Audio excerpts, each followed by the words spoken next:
E aí galera, bem-vindos ao Críticos de Filmes de Terror. Eu sou o Johnny. E aí pessoal, tudo bem com vocês? Aqui quem fala é a Alice. E hoje continuamos nossa maratona pela saga dos filmes de Resident Evil, dessa vez com o 5º capítulo, A Retribuição. Vambora? Começando exatamente de onde o filme anterior deixou, Resident Evil 5, A Retribuição, mostra o retorno da Sienna Guillory como Jill Valentine, agora tomada pela Umbrella. Atacando e matando todos os sobreviventes do navio Arcadia, a Umbrella captura Alice, que agora acorda numa gigantesca instalação submersa sob o gelo da Rússia. Chris e Claire não estão lá para ajudá-la, e ainda não se sabe o que foi que houve com eles. Mas Alice recebe a ajuda mais inesperada de todas, Albert Wesker, aquele cara que, assim como todo vilão de filme de terror, não quer morrer de jeito nenhum. Manda um time de resgate para ajudar Alice a escapar da instalação e das garras da antiga inimiga, a Rainha Vermelha. Nesse time de resgate estão famosos personagens dos videogames como Ada Wong, Leon Kennedy e Barry Burton. Também temos um sobrevivente do filme anterior, Luther West, e mais alguns outros que estão ali só pra morrer mesmo. A direção é de Paul W.S. Anderson, assim como o roteiro que logo de cara não dá pra perdoar os problemas. Gente, escuta.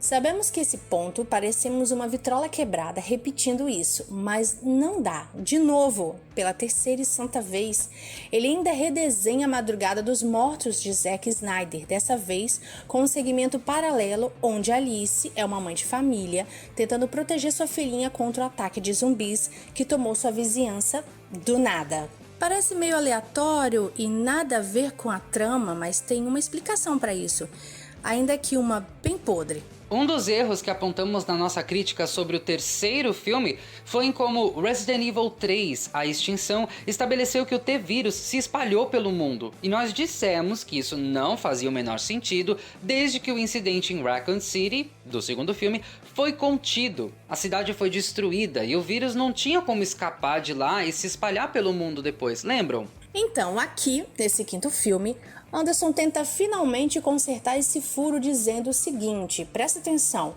porque é um puta absurdo. Aparentemente, a Umbrella construiu esse gigantesco laboratório submerso na Rússia e lá dentro montou pequenas cidades, quer dizer, cenários que replicam cidades famosas.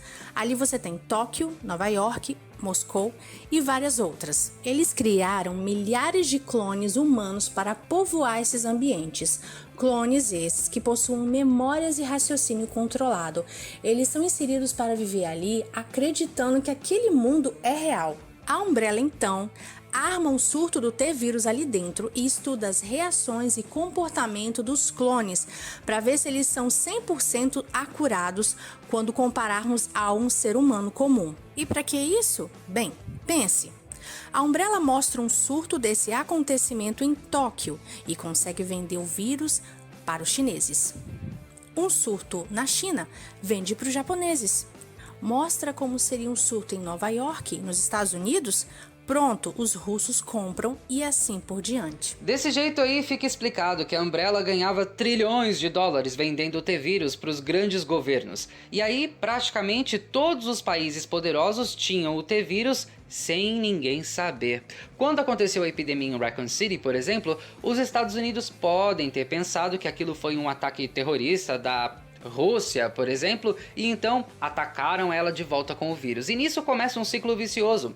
A Rússia ataca os Estados Unidos, e aí começa uma baderna onde tem uma guerra mundial viral com um país atacando o outro com um surto de T-Vírus e pum, você tem o apocalipse. E então foi assim que o fim do mundo mostrado em Resident Evil 3 A Extinção aconteceu.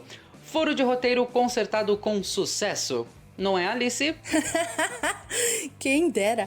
Quando o Anderson conserta esse, ele acaba criando outro como resultado. Veja bem, quando Alice perambula pelos cenários, ela encontra um que acabou de ser feito de local de teste. O cenário ainda está com zumbis andando por ali, e a menininha clone, que supostamente é filha de um dos clones da Alice, ali da instalação, ainda está escondida, mostrando que aquela cena que vimos mais cedo no filme do ataque ao cenário do subúrbio literalmente acabou de acontecer. O que levanta a pergunta, se o mundo já acabou e a humanidade foi pro saco, e não existe mais nenhum governo na Terra para que a Umbrella possa vender o T-Vírus, então por que caralhos eles ainda estão rodando simulações naqueles cenários, matando todo aquele tanto de clone a troco de nada, quando poderiam, na verdade, usar esses clones para ajudar a repovoar a Terra?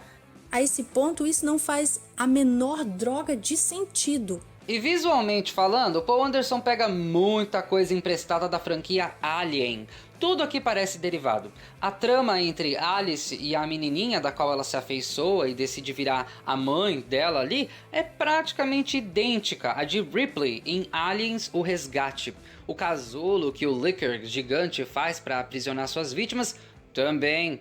Os jogos Resident Evil em si sempre tiveram fortíssimas inspirações em Alien, mas aqui tá demais o negócio. Ah, e o figurino da Alice nesse filme, putz, deixaram ela mais parecida com a vampira Celine de Anjos da Noite do que qualquer outra coisa. De todos os filmes da saga, esse aqui é o que mais parece um videogame, com Alice passando de fase em fase, digamos assim, encontrando um novo desafio ou chefão para enfrentar em cada uma delas. Vários atores queridos de filmes passados, até mesmo a amada Michelle Rodrigues, que interpretou Rain no primeiro filme, estão de volta.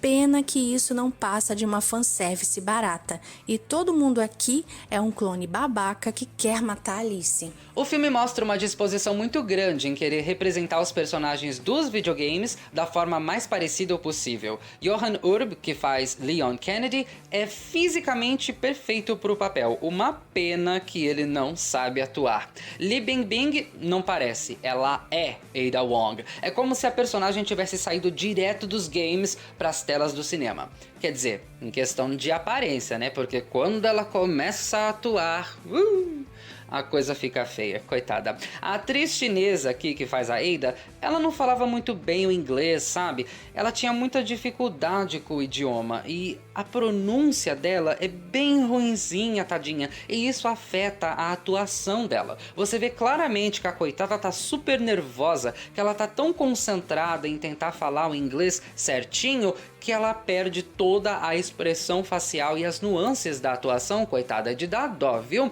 E pra piorar, o Paul Anderson, que se tocou, que a moça não entregou muito bem ali as falas e tal, sabe o que ele fez? Ele chamou a dubladora original da Ada Wong dos videogames, a atriz Sally Kay Hill. E aí, a Sally Kay Hill dublou a atriz Li Bingbing na pós-produção. Agora você imagina o descaso. A Li Bingbing indo ver o filme que ela estrelou só pra chegar lá e ver que não é a sua própria voz saindo da sua boca? Gente, deve ser uma coisa bem chata, né? Se você assistir esse filme em inglês, no idioma original, a voz que você ouve ali não é da atriz, é da dubladora da Ada dos jogos. Mas ainda existem algumas versões originais do filme que contém a voz original da Li Bingbing, sem a dublagem da Sally Kay Hill por cima. Não sei te dizer aonde encontrar, mas já vi por aí. Triste, né? Ao invés de se concentrar em contratar atores que soubessem entregar um material, parece que Paul Anderson só estava preocupado mesmo era com o cosplay. Você tem aqui atores mal escalados, só que perfeitamente vestidos, idênticos aos seus personagens. Porém, por mais que doa dizer, o cosplay perfeito também é um grande defeito. Veja bem, o filme se passa num local coberto de gelo, um inverno insuportável e a galera tá toda numa instalação abaixo do gelo e tal. Nós amamos Ada Wong, mas cara, se ela tem que fazer uma missão num lugar que tá um frio do diabo, você tá me dizendo que a Songamonga vai botar um mini vestido coquetel? Cadê a blusa, mulher? O pior é quando tá todo mundo lutando no gelo e a Ada tá ali praticamente pelada, olhando a briga com uma cara de quem tá na praia. Ai, gente, desculpa, mas não dá. Eu sei que o figurino tá igualzinho do jogo, mas não faz sentido essa mulher tá usando esse modelito aqui, gente. Tá muito frio. Não dá pra perdoar esses absurdos. Gente, eu sei, mas tem hora que o cosplay não vale a pena, porque não condiz com a história. E aí não dá, né? Ridículo. Amamos a Ada, mas o figurino dela, que já era sem noção no jogo, fica ainda mais ridículo aqui. Ali Larter fez muita falta aqui, no papel de Claire Redfield, assim como seu irmão, Chris, e os outros sobreviventes como Camarte. Nesse ponto, não sabemos se temos que assumir que todos eles estão mortos graças ao massacre no navio, lá no começo, ou se temos que esperar mais um filme para vê-los de novo. Eles são tirados da jogada sem mais sem menos, e é isso. A trilha sonora de Tom e Andy, que no filme anterior foi um grande destaque, aqui é ruim pra cacilda.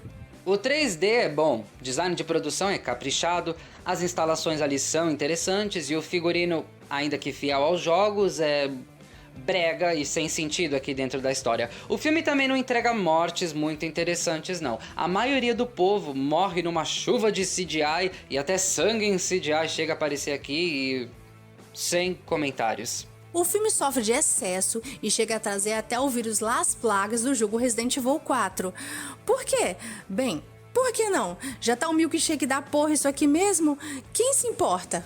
E o que temos a dizer sobre a fotografia? É boa, quer dizer, é boa quando os atores não estão na frente de um óbvio fundo verde. E quanto ao som? Ótimo! Se você assistir esse filme com boas caixas de som ou um bom fone poderoso. A experiência é ótima, mas... e as atuações? Fala aí. Milla Jovovich é ótima como Alice, mas ela não tem muita atuação pra entregar, desde que o filme tem poucos diálogos e é muito mais levado na ação.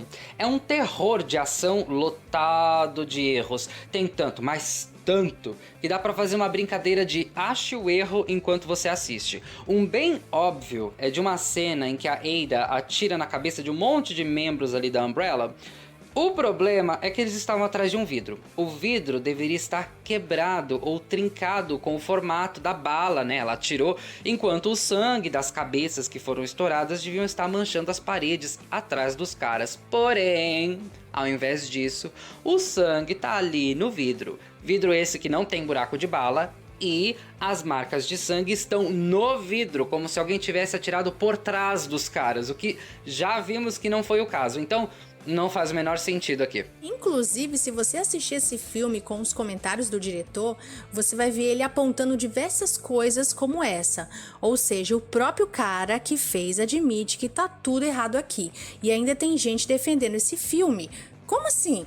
Olha bem, não tem problema nenhum gostar de filmes ruins. Eu mesmo adoro vários filmes que infelizmente são uma verdadeira porcaria. Mas isso não significa que porque eu gosto deles, que eu vou defender eles como se eles fossem a maior obra-prima do cinema. Não é assim que uma crítica funciona, por favor, né? Dito isso, Alice, entrega aí. Críticos de filmes de terror da Resident Evil 5, A Retribuição, nota 4.5. Os 4 pontos que ele ganha são pelo menos pelo bom uso do 3D, cenas bem coreografadas e encenadas, excelentes trabalhos de som e fotografia decente. Ah, claro, meio pontinho vai para as atuações de Milla Jovovich e a menininha, Ariana Engineer, que foi ótima atriz. Ela foi um fenômeno no filme A Órfã e aqui ela manda brasa. A pequenininha atua muito, cara, mas só. A trama é ridícula, mal estruturada, mal escrita, absurda, jogada e o seu único propósito é transitar Alice de uma cena de ação legal para outra. De todos, é o único que parece mais com um videogame, embora isso não seja um elogio. A franquia, antes sem muitas ideias novas, agora faz bagunça. Ainda imita a Madrugada dos Mortos, os atores vão de regulares a terríveis, com gente sendo redublada e boas atuações sendo totalmente desconsideradas, porque o filme prefere ter um monte de gente fantasiada de personagens de Resident Evil, ao invés de atores competentes, que ao invés de parecerem versões em carne e osso dos seus personagens dos videogames, eles no máximo aqui se parecem com alguma turma que tá indo fazer cosplay numa Comic Con. Mas hey, pelo menos ele mantém a continuidade da franquia intacta e no final anuncia que o próximo filme tem grande potencial.